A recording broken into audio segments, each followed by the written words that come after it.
पर sign up to जो है यहाँ पर ओपन करो। जैसे मैंने यहाँ पर सीधा ये फाइल जो है मैंने सीधा साइन अप टू पेज जो है ओपन किया हुआ है, तो उस कंडीशन में जो है मेरा ये डाटा जा रहा है जो मैंने यहाँ से बाई इक्वल टू 10 पास किया है।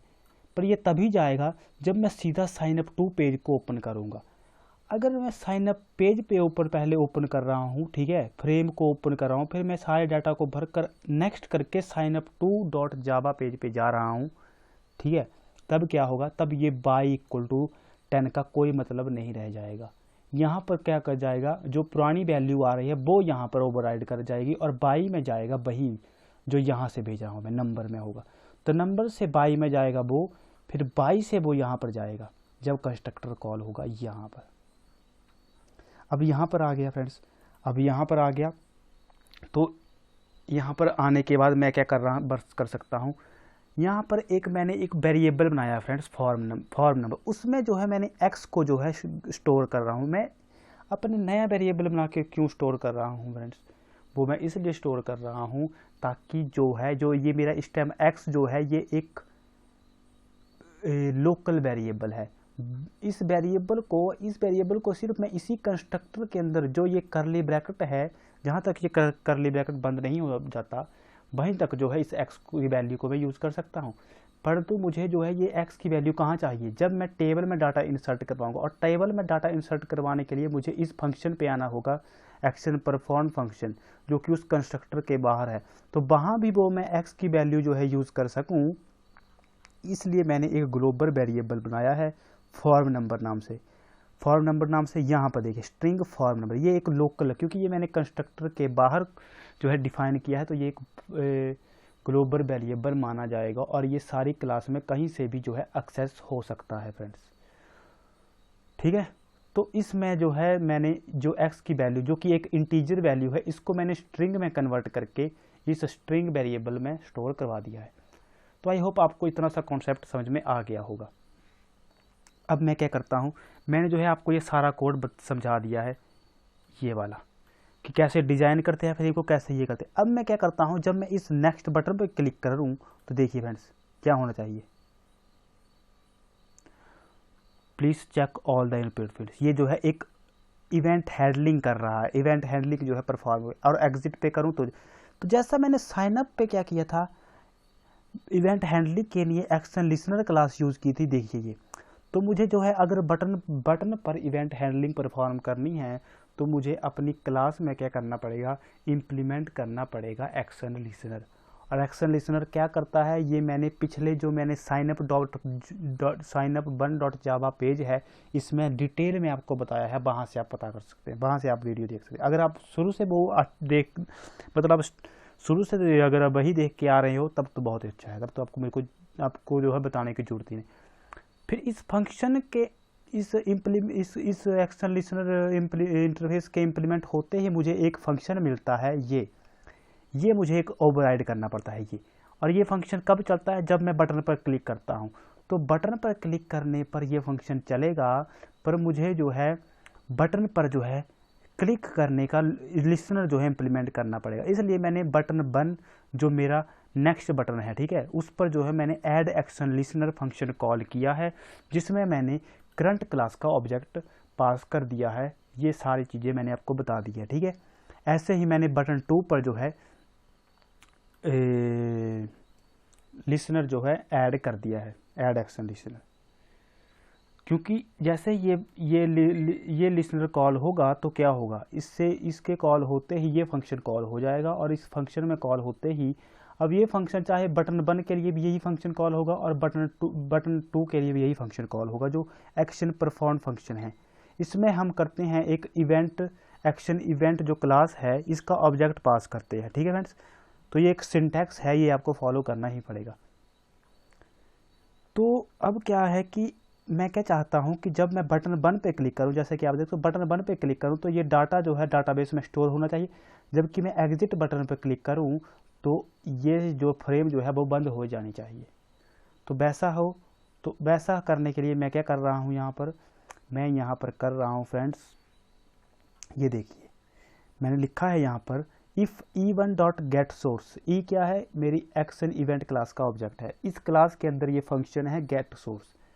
ये फंक्शन देखता है कि अगर आपने बटन 1 पर क्लिक किया है, बटन 1 क्या है मेरा, नेक्स्ट बटन है, तो मेरा जो है ये यहाँ से लेकर यहाँ ये येलो तक ये कोड एग्जीक्यूट होगा। अगर मैं बटन 1 के अलावा किसी और बटन पर क्लिक करता हूँ तो ये एल्स वाले पार्ट में आएगा और इस कोडिंग को एग्जीक्यूट कर देगा। और इस मतलब इसके अंदर मैंने क्या लिखा है, इसके अंदर मैंने ट्राई कैच के अंदर एक लिखा है डाटाबेस के साथ कुछ कनेक्टिविटी की हुई है, ठीक है। तो डाटाबेस के साथ कनेक्टिविटी करने के लिए, जैसा कि मैंने आपको बताया था, मैंने एक कौन क्लास बनाई है, उसका सबसे पहले मुझे एक ऑब्जेक्ट बनाना पड़ेगा। तो यहाँ पर क्योंकि मैं जो है डाटाबेस कनेक्टिविटी एल्स फंक्शन में भी कर रहा हूँ और यहाँ भी कर रहा हूँ, तो मुझे जो है यहाँ अब इसके अंदर नहीं बल्कि एक ग्लोबल टाइप से इस फंक्शन के अंदर यहाँ पर देखिए यहाँ पर मैंने अपनी कौन क्लास का जो है ऑब्जेक्ट बनाया है, ठीक है। ये क्या क्लास क्या करती है, ये मैंने आपको पिछले जो साइनअप 1.java पेज की कोडिंग बताई थी तब मैंने आपको बताया है कि कौन क्लास क्या है। ये कौन क्लास है, ये क्या करती है, ये मैंने आपको पूरा बताया। तो ये ऑब्जेक्ट बनाते ही मैंने क्या किया, एल्स पार्ट में आपको सबसे पहले बता देता हूँ। एल्स पार्ट होगा कि मान लो यूज़र जो है इस डिटेल को बिना भरे ही एग्जिट पे कर देता है, तो जो मैंने पिछले पेज में जो डाटा मेरा इंसर्ट हुआ था वो जो है मेरे को डिलीट करना है। तो उस टेबल के डाटा को डिलीट करने के लिए मुझे उस टेबल की कोई निशानी भी चाहिए, और निशानी जो है मैंने पिछले पेज से भेजी है फ्रेंड्स उस कंस्ट्रक्टर में जो इस टेक्स्ट फील्ड के ऊपर आती है, ठीक है। तो उसके लिहाज से मैं क्या कर सकता हूँ, डाटा को डिलीट कर सकता हूँ। तो मैंने यहाँ पर ट्राई कैच लिखा है क्योंकि ये डाटाबेस का कोड है तो आपको इसको ट्राई कैच के अंदर लिखना पड़ता है, ठीक है। तो मैंने यहाँ पर सबसे पहले एक क्वेरी बनाई जिसमें लिखा मैंने string Q3 equal to delete from signup 1 page, ठीक है। एक टेबल है where ID equal to form number. Form number कहाँ से आ रहा है, फॉर्म नंबर फ्रेंड्स इस फॉर्म नंबर की बात हो रही है, इस फॉर्म नंबर की, तो जो कि मुझे पिछले पेज से मिल रहा है। तो इस क्वेरी के एग्जीक्यूट होते ही क्या होगा, ये मेरी क्वेरी बन गई कि साइनअप 1, ठीक है फ्रेंड्स, साइनअप 1 टेबल से क्या हो जाएगा, डाटा डिलीट हो जाएगा जिसकी ID होगी फॉर्म नंबर 1। अब इस क्वेरी को मुझे एग्जीक्यूट करना है तो मैंने कौन का जो ऑब्जेक्ट बनाया है उससे जो है मैं स्टेटमेंट जो क्लास है उसका ऑब्जेक्ट से जो है एक फंक्शन कॉल कर रहा हूँ एग्जीक्यूट अपडेट, और इसके अंदर पास कर दी मैंने Q3 जो ये क्वेरी है। इसके एग्जीक्यूट होते ही क्या हो जाएगा, ये डाटा डिलीट हो जाएगा। और जो मेरी और उसके बाद मैंने क्या किया है कि मेरी जो करंट फ्रेम है वो बंद हो जानी चाहिए, तो यहाँ पर मैंने सेट विजुअल कर दिया है फॉल्स। तो ये कोडिंग थी इस बटन के लिए, सिंपल, ठीक है। अब बताता हूँ इस बटन के लिए। तो इस बटन की कोडिंग के लिए सबसे पहले मुझे ये डिफाइन करना होगा कि क्या इसके अंदर कुछ है या क्या इसके अंदर कुछ है, या इसके अंदर कौन सी मैंने आइटम गेट सेलेक्ट की है। तो गेट सेलेक्टेड आइटम जो है कॉम्बो बॉक्स के लिए यूज़ होता है, जैसा मैंने आपको पीछे बताया था, ठीक है। तो मैं अब क्या करूँगा, अब मैं आपको बताता हूँ। ये आगे हम इफ़ बटन 1 की कोडिंग के ऊपर, यहाँ से बटन 1 की कोडिंग स्टार्ट हो रही है जब क्लिक होगा बटन 1। तो मैंने यहाँ पर क्या किया है, if form number dot equals form. इसका क्या मतलब हुआ, इसका मतलब हुआ कि जो फॉर्म है, मतलब जो टेक्स्ट फील्ड 1 में जो डाटा आ रहा है, मतलब पहले मैंने इसका डाटा गेट किया है, ठीक है फ्रेंड्स। सबसे पहले मैं इसका डाटा गेट किया है,